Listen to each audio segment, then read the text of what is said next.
हमारे साथ अयोध्या से इंडिया न्यूज संवाददाता अरविंद चतुर्वेदी जुड़े हैं। अरविंद के पास चलेंगे, लेकिन पहले आपको सुनवा देते हैं कि अयोध्या मुद्दे पर एक पक्षकार सुन्नी वक्फ बोर्ड इकबाल अंसारी का क्या कहना है।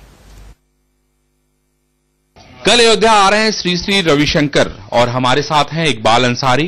क्या कोई फार्मूला है, क्या कोई बातचीत हुई है? क्योंकि दो पक्षकारों का कहना है कि उनके पास फार्मूला है, लेकिन वो इसका खुलासा रविशंकर के सामने करेंगे। हम बात करते हैं इकबाल अंसारी साहब से कि आखिर ये क्या चाहते हैं, इनके पास क्या फार्मूला है। इकबाल साहब ये बताइए कि हमने दो पक्षकारों के साथ बातचीत की, उनका कहना है कि उनके पास एक फार्मूला है और वो यहां भी ये भी कह रहे हैं कि अयोध्या के जो मुसलमान है, जो संत समाज है, वो सब चाहते हैं कि मिलके मामला सॉल्व हो जाए, लेकिन कुछ राजनीतिक दल इसको सॉल्व नहीं। क्या आपके पास कोई फार्मूला है? हमारे पास कोई फार्मूला नहीं है। जब जो है इलेक्शन आता है तो नए नए चेहरे सामने आ जाते हैं। अभी इससे पहले जो है इलाहाबाद से आगे वो गिरी जी वो रिजवी को ले आए, एक फार्मूला वो लेके आए, रविशंकर जी आ रहे हैं।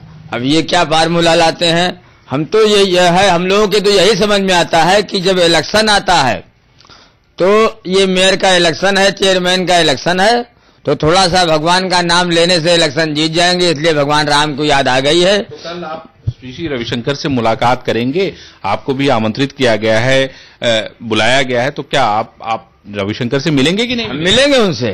रविशंकर जी आ रहे हैं, उनका स्वागत है, हम कम से कम उनसे मिलेंगे, देखते हैं उनके पास क्या फार्मूला है। हम तो ये देख रहे हैं कि अयोध्या के साधु संत जो है उनका विरोध कर रहे हैं, अयोध्या के साधु संत उनका विरोध कर रहे हैं।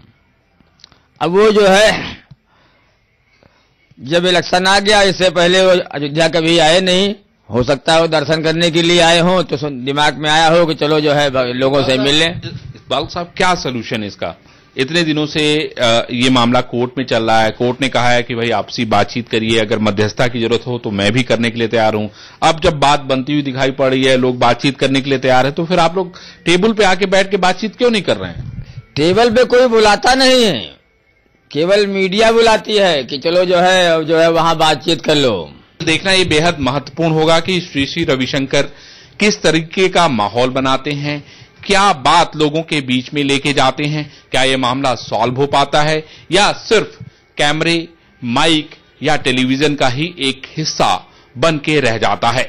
रोहित के साथ Arvind Chaturvedi, India news, Ayodhya, Uttar Pradesh. High court में 3 पक्षों के उसमें फैसला हुआ था, लेकिन मुस्लिम पक्ष न पहले कभी नमाज पढ़ता था, न विवादित, उनके धर्म में है कि हम विवादित जगह पर नमाज नहीं पढ़ेंगे, वहां नमाज नहीं पढ़ते थे। अगर वो जमीन की जिद करते हैं तो हम जमीन भी उनको देने के लिए तैयार हैं, वो विवादित जगह पर मस्जिद भी नहीं बनाएंगे। तो अगर वही फार्मूला हमारी बातचीत हुई है, अभी ओपन नहीं करेंगे क्योंकि जान रहे हैं राजनीति इन्वॉल्व हो जाएगी। यहाँ के मुस्लिम पक्ष और हम लोग एक हैं, लेकिन यहाँ ऊपर से दबाव पड़ेगा, जैसे हिंदू में भी तमाम संगठन जगह जगह नाना प्रकार का दावा कर रहे हैं, लेकिन इसमें मुस्लिम पक्ष ऊपर से दबा दिए जाएंगे, तो अभी हम खुलासा नहीं करेंगे। प्लानिंग के बिना कोई आगे चलता नहीं है। हमने जो योजना बनाई है, हमने खुल करके कहना है, हमने जो योजना बनाई है ये श्री राम जन्मभूमि है, यहाँ पर केवल मंदिर बनेगा। इसके अतिरिक्त तो जो भी आपकी मांग है उसको पूरी की जाएगी, लेकिन वो सार्वजनिक नहीं होगी। उनकी अपेक्षा के अनुसार हम लोग वैकल्पिक जो भूमिका निभानी है वो प्रत्यक्ष रूप से अगर उनकी सकारात्मक भूमिका होगी तो वो देने के लिए तैयार है। तो तमाम पक्षों को हमने आपको सुनवाया। हमारे संवाददाता अरविंद चतुर्वेदी हमसे जुड़े हुए हैं। अरविंद, जाहिर सी बात है कि चुनाव है तो ये राम मंदिर का जो जिन्न है उसको बोतल से बाहर निकलना ही था। आप तमाम पक्षकारों से आपने बातचीत की है, क्या लगता है श्री श्री रविशंकर की ये कोशिश सफल होगी? सुन्नी वक्फ बोर्ड ने साफ मना कर दिया है बातचीत करने से। स्वप्ना, देखिए यहाँ का अगर हम माहौल देखें तो जो बातचीत हो रही है उसकी पहले से कोई प्रिपरेशन नहीं है, पहले से कोई तैयारी नहीं है, न ही कोई बातचीत का एजेंडा इन लोगों को भेजा गया है। हमने इकबाल अंसारी से बातचीत की, हमने हिंदू महासभा से बात की, हमने रामलला विराजमान के लोगों से बातचीत की और नृत्य गोपाल दास से भी बात की। इससे स्पष्ट होता है कि पहले से कोई तैयारी नहीं है। वहीं रामविलास वेदांती का ये कहना कि श्री श्री रविशंकर कौन होते हैं वो क्यों बातचीत करने के लिए आ रहे हैं। लाठियां और गोलियां हमने खाई हैं और इस मामले को हम अपने तरीके से ही देखेंगे।